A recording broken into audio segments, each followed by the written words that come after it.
Fiber Flux. Welcome back to week 4 of the 2018 Fiber Flux Fall Crochet Along. We are in the midst of week 4. It's week 4 already, can't believe it. And we're working on our Autumn Landscapes throw.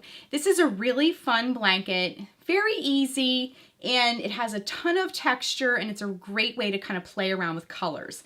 I chose some really bold kind of fall jewel tone colors, and I love seeing all of the gorgeous colors that you are choosing as well. So already it is week 4 of our crochet along. These always just seem to go by so fast. I guess because we're having fun. But for week 4, we're going to be thinking about embellishments. We're going to add some tassels to each of the 4 corners of our blanket. And we're going to be doing the finish work. With projects where you use lots of different colors, you'll have some different ends. Now you'll have some ends that you wove in as you went along. You'll have some ends that you can simply just trim. So we're going to deal with all of that stuff later on in the video. I also wanted to mention to keep the photos coming, use the hashtag #FiberFluxCal to share your photos on social media. And also, if you haven't joined the Ravelry Crochet Along group, I strongly recommend that. It's a wonderful community where you can come together with other makers that are working on the CAL. You can show off your work, you can ask questions, get opinions, and there's so many wonderfully helpful people in the group that just jump right in and help. So those of you who have been helping in the Crochet Along group, thank you so much. It's awesome. We are using Super Saver Chunky, and some of you have been using some other yarn, so it's really exciting to see all of the different blankets. So let's get started on the tutorial part of week 4. Okay, we are in the home stretch of our crochet along. It went by so fast, I cannot believe it's almost over.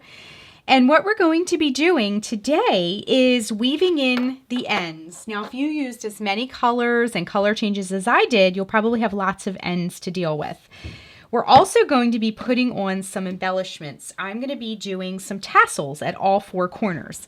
Now, if you joined us last week, we added the edging to our blanket. Now, I have the full blanket here, but I also created a little mini blanket so you can really see what we're working with here. It's the exact same thing as this blanket, it's just smaller. So this is like the dollhouse blanket version, as I called it last week.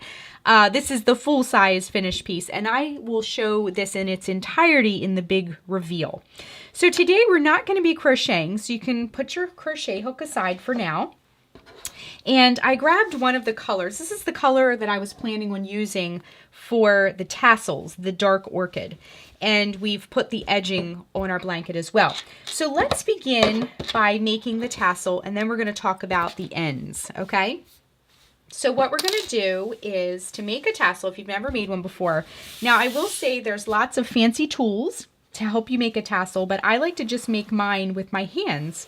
So, and it's very easy to do it that way. So what you want to do to make a tassel is to cut 2 pieces of yarn, roughly 12 inches a piece. You don't have to measure, just, you know, like maybe a forearm length of yarn. And then just kind of put those aside. And then what we're going to do is we're going to wrap some yarn around our hand. Now, 4 fingers is sufficient. That will give us a tassel as tall as we want. So what we're going to do is let a yarn strand hang down the front of our hand. And we're going to just wrap it around our fingers. So 1, 2, 3, 4, 5, 6, 7, 8, 9, 10, get a little bit more yarn, 11, 12, 13, 14, 15, 16, 17, 18, 19, and 20. Now you notice I didn't wrap it too many times. 20 is not a whole lot of times, especially if you've ever made a pom-pom with your hands the same way. But this yarn is chunky, so a little bit of this is going to go a long way in terms of bulk. So right now we have sort of a bundle of yarn. So very carefully, what we're going to do is grab one of the strands of yarn that we cut a few minutes ago, and we're just going to run it into the center of this bundle, just like that. And then what you'll want to do is tie the yarn at the top. And try to get it as tightly as you can. If you go too tight, you could break the yarn and then you'll have to start over. So just try to be careful with this part. Okay, so you'll want to put these strands at the top, and then these you can kind of straighten those out. And grab your second piece of yarn, because what you're going to do is lay this down on the table here. We can slide this out of the way. I just pulled this. This is a brand new skein, so it's a little bit crinkly because it was in the center. All right, now we're going to lay this down. And it's almost like, I've heard somebody describe it as like a ghost shape. So you want like the little top of the head and then the bottom. So like, I would say 3/4 of the way up. So what you're going to do is you're going to go ahead and tie. Now you can adjust this if it's a little bit too high or low, but you're just going to kind of tie it like this. See that? It still looks like a little tiny ghost, which is perfect for our fall themed blanket. And then just tie it in a knot, just like that. Now you can kind of straighten things out. See how if I pull on some of them, it'll smooth it out a little bit. Okay, so what you'll want to do next is see how one strand always lays perfectly flat. The other strand kind of sticks out the front.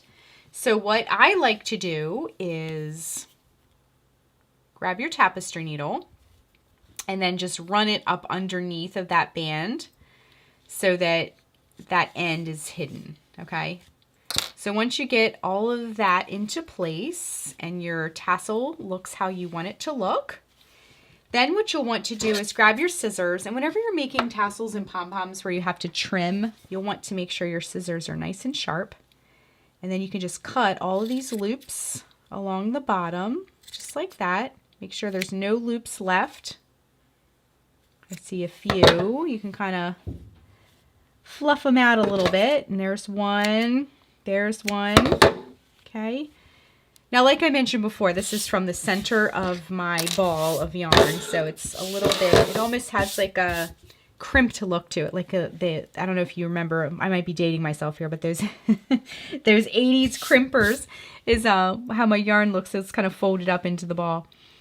So you want to get everything straightened out. And you might get a little bit of fibery crumbs. That's okay. Whenever you're cutting a lot of yarn like this, you'll get a little bit of fibers. You can just give it a nice shake onto the trash can or the floor or whatever. And then what you want to do is get everything nice and neat, and you're going to give it a little haircut. So grab this is where sharp scissors are super important. You'll want to grab that and just give it a nice clean cut across, and then fluff it back up. Now these will settle down and lay nice and flat, and some of the plies might untwist a little bit when you cut things like this, and that'll make it look even fluffier, which is a good thing. Okay, grab your tapestry needle, and I'm going to show you how to attach this to your blanket now. If you prefer a pom-pom at each corner, rather, I can share the video link down below for pom-poms as well. If you do end up doing pom-poms, definitely share photos. I'd love to see what this blanket looks like with pom-poms. I have a thing for tassels on blankets. I love putting tassels on blankets. It just looks so pretty. Okay, so what you're going to do, now you could just tie this right into this corner space, but you're going to see this part. So what I would recommend is to find that outermost stitch, which is right here. I just seamed one of my ends on, and then just pull it through, all the way through like that, and then go ahead and tie this onto the edge. I would recommend tying it onto the blanket's edge and not the corner space. Okay, see how that looks a little bit neater? Okay, now the last thing you'll want to do to finish off your tassel before you make more is I left this threaded because I wanted to show you a really easy way to weave in ends with a tassel is to just take it straight through the middle of your tassel. Pull it through just like that, and then you can trim it flush with the other strands and just kind of straighten things out a bit, and then take the other strand and do the same exact thing, and that way you don't have to worry about weaving it in, because if you tried to weave this purple into this yellow, it would show and it wouldn't look as pretty. So this is a way to just make those ends disappear. Just make sure you're going up under that band each time so that everything's secure. Okay, and then you can just trim up the bottom. And your tassel is attached. And it looks very pretty. I would totally hang this on the wall. I love the way this looks. So let's do one last thing. Let's deal with our ends really quick. Now you're going to have ends. Now this one kind of poked out on the other side. But you're going to have two types of ends with these. The ends that you wove in as you went along, which is one like this. And you can just trim that flush. You'll also have ends that usually on these corners here, you'll have ends that didn't get woven in, for lack of a better term. I can't come up with a term at this moment. But anyway, what you'll want to do is see, this is the front, this is the back. Flip it over to the back, weave in, see how I'm weaving yellow into the yellow area. I'm not going into the gray area because it will stick out terribly.